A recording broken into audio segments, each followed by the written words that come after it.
Hello and welcome. Shotcut has keyframes, but only for some filters so far, so we need to figure out how to use some filters to replace others while these don't have keyframes yet.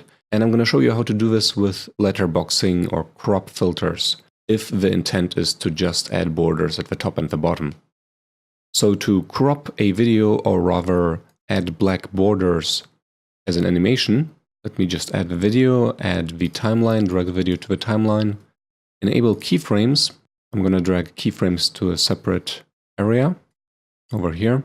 And now I will open the filters, decide where to do the transition. And I think here is a good spot. So what I'm going to do now is I'm going to add another video track. And now I'll go to File, Open Other, Color. I'll set this to black, 0000.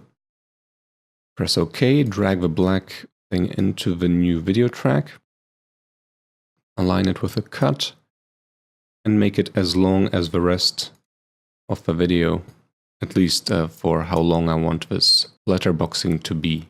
So now let us add a filter, the size and position filter, because that's the one that has the keyframes.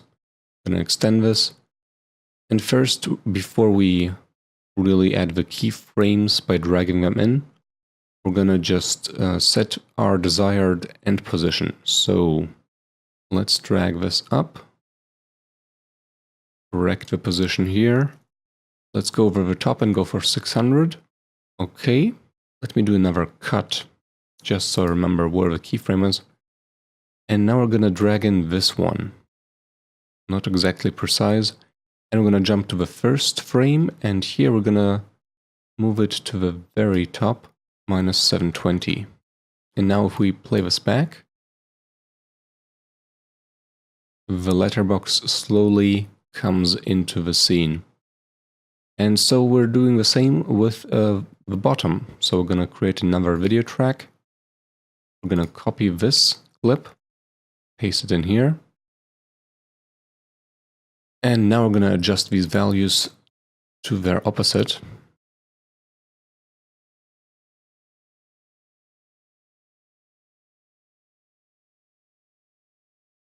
Because I have a 720 resolution, I'm using 720 and 600. A bigger resolution will have different numbers here.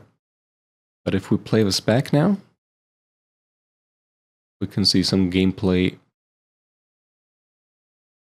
with normal screen. And then the letterboxes start moving in slowly. And that is it. All you gotta do now is hit export and press export file. Give the file a name and hit save, and wait for this progress bar to reach 100. Alright, hope this helped. Please subscribe to support this channel, and I will see you next time. Ciao! Triple kill!